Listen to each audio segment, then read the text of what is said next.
Good morning, everybody. Thanks so much for joining us on this Wednesday. It is the third week of the month, which means it is our client update and housing market update.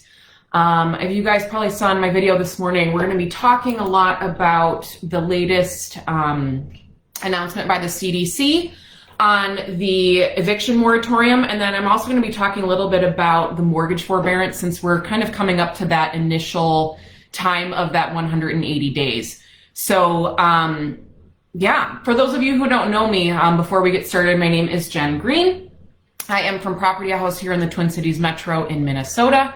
And we are a locally owned family business here in the Twin Cities, and we're a real estate investment business who looks to help out folks who are in bad situations and need to sell their real estate quickly. So forbearances are one of those examples if you're not going to be able to pay that off. So an impending foreclosure, landlords, if you are facing evictions and need to sell your properties, we help out with that.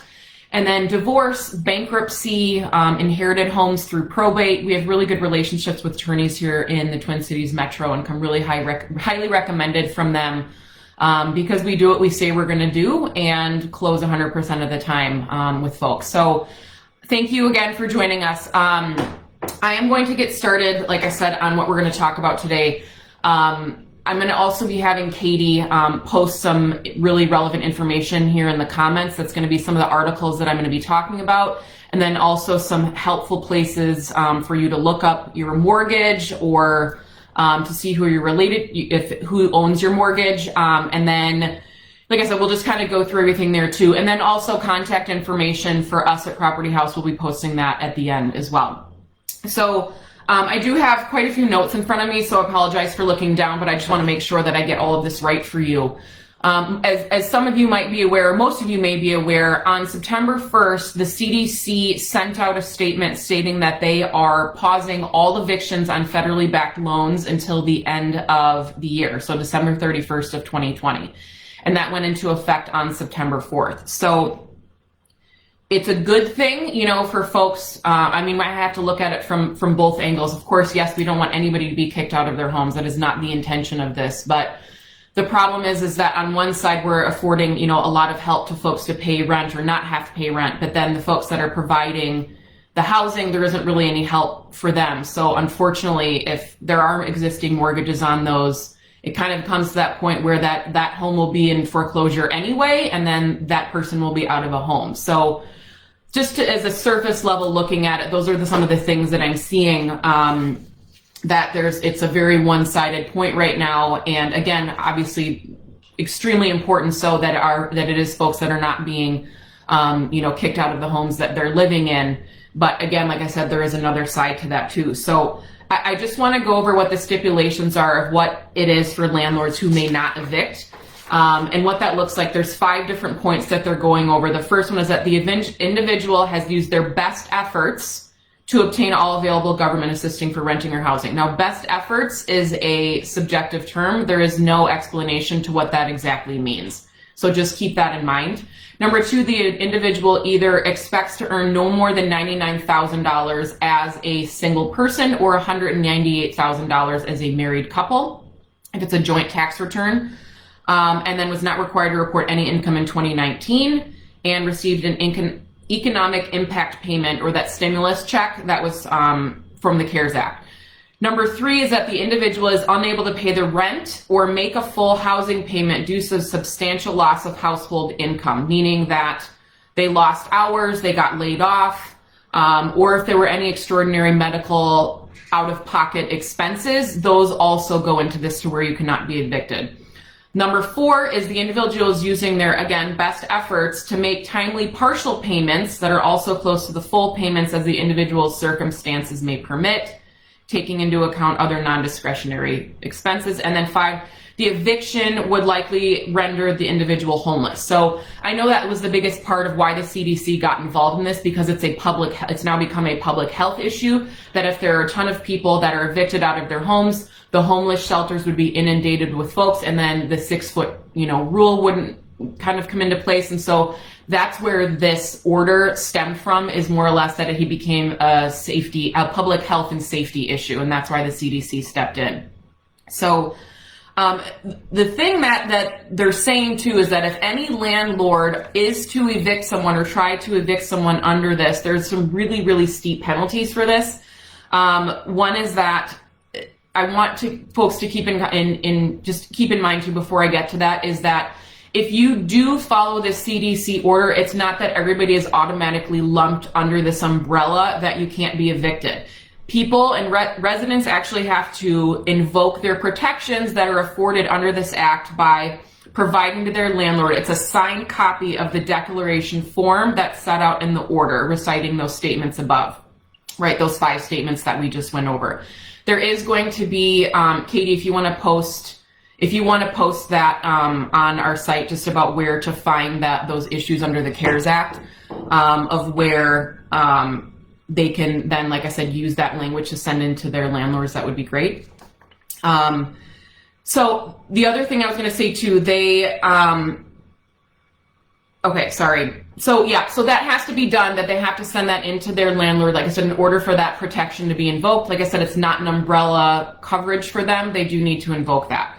And like I said here too, the ambiguity in what best efforts mean is very unclear. So any landlord that's in this situation that is also looking to evict for whatever reason it may be, you're going to have to, I would always suggest going to an attorney, because the language in that, like I said, is so ambiguous that, you know, we don't want anybody to have anything put against them, like in terms of fines or different things like that. So, the thing is that if for some reason the person does, like I said, send in that information, and for some reason the landlord does find out that the tenant perjured themselves, there is acts against that. I'm not necessarily saying that's what somebody should do, but just know that that is there. And same thing, you know, for tenants, if they're wrongfully evicted, they can go after their landlord as well. So the one thing that is important to know is that the order also provides 5 exclusions to where where the landlord is able to evict based on, you know, what the person does. So one is that if they engage in criminal activity while on the premises, if they 2 threaten the health or safety of other residents, 3, if they damage or pose an immediate and significant risk of damage to property. 4 is violating any applicable building code, health ordinance, or similar regulation to health and safety. And then 5 is violating any other contractual obligation other than a timely payment of the rent or similar housing. Now, this is kind of the part where I was saying where it can get kind of muddy, because if there for some reason somebody is not paying and that tenant is on a month-to-month lease, that does not necessarily cover them because they're still under that time. That's kind of something I would always say that they should go to an attorney to talk about. And then also, if you're not going to renew your lease, if your lease is up in this time, that's also a time that you could just not renew the lease, and it wouldn't necessarily be an eviction. So that's kind of a workaround for some folks of landlords if you're not getting payment and you know you're not going to.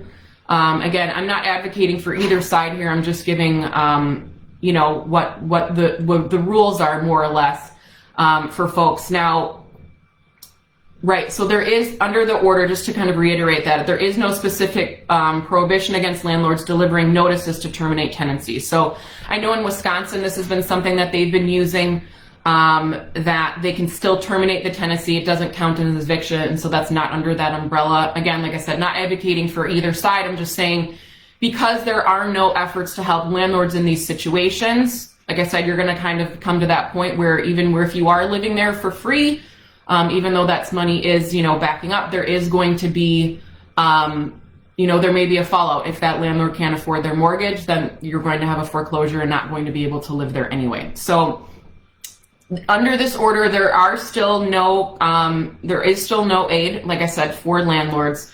They are looking into those who provide affordable housing. But again, for those folks who do not, like I said, there is no aid on that side. It's very heavy tenant focused, which again makes sense because of where folks are and they're not working. But again, to think of what the fallout could be on the other side for that.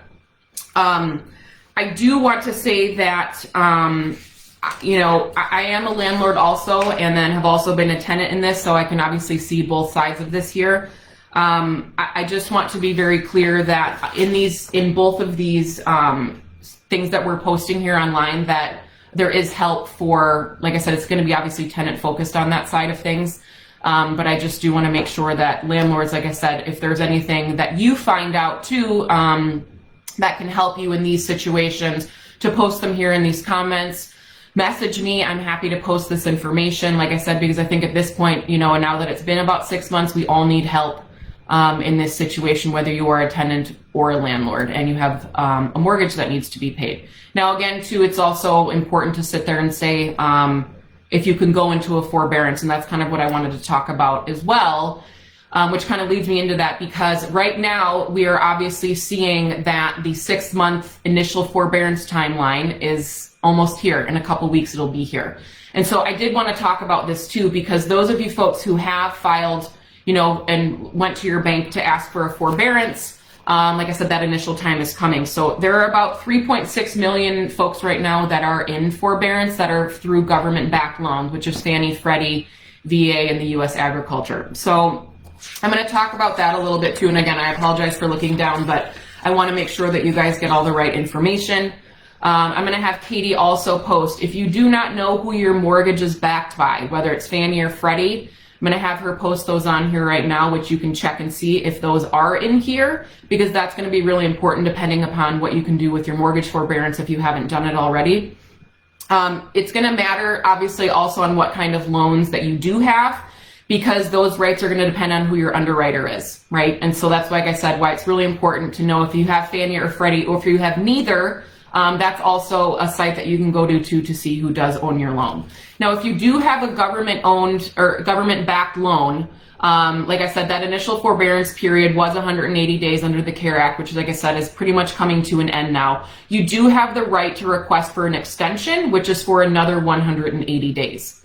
You still need to obviously delay those monthly payments, but also please realize that this forbearance, and I keep saying this on every time, but this forbearance does not wipe out those payments, okay? Typically, they're going to ask either, and with Fannie and Freddie and any kind of government-backed loan, there isn't going to be a lump sum requirement to pay it.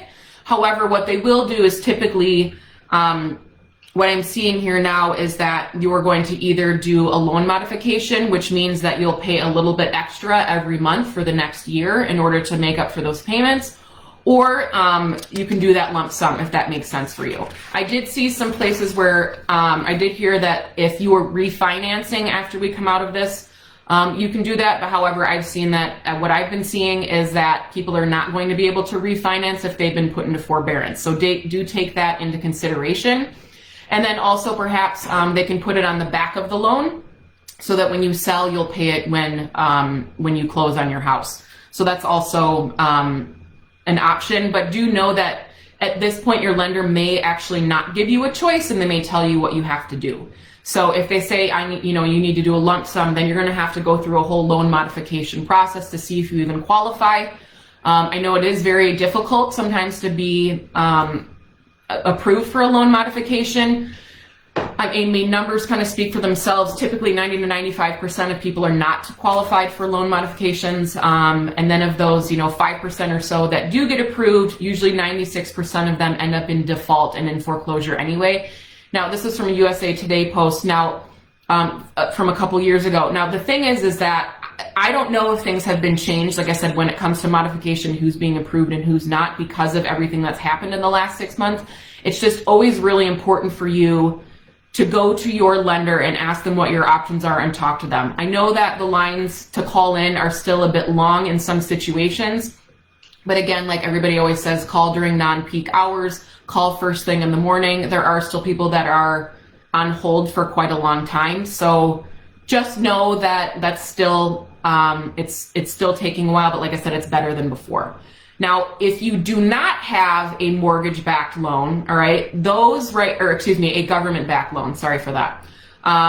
There's about 10% or so of those folks who are in forbearance, which is a really high number too. So the good thing is that if you are in forbearance with your private backed loan, right, it is a good sign that your lender actually did follow this, follow what Fannie and Freddie are doing. So that is a good sign. However, like I said, it doesn't really, they're still privately owned, so they can kind of still do what they need to do. But again, for those folks, like I said, who are not backed by a government loan, you still are going to want to call your lender to see what's going to happen with your deferred payments now that you're coming up to that 6-month time. If you don't contact them, your forbearance is going to end, and you may not then have an option of how you pay. So it's always really important to keep in touch with your lender. Call and say, I know my time is coming. What are my options? That's the best thing that you can do is communicate. Because if you don't communicate, you'll lose. And I hate to say that, but if you don't contact them and be proactive about it, they're not necessarily going to contact you. They're inundated with a lot of stuff. It's your responsibility to give a call into your lender to see what your options are, okay? So I just want to reiterate that. Please be proactive. Please call into them. Like I said, I know it's long wait times in some instances, but that's the best thing that you can do is call in.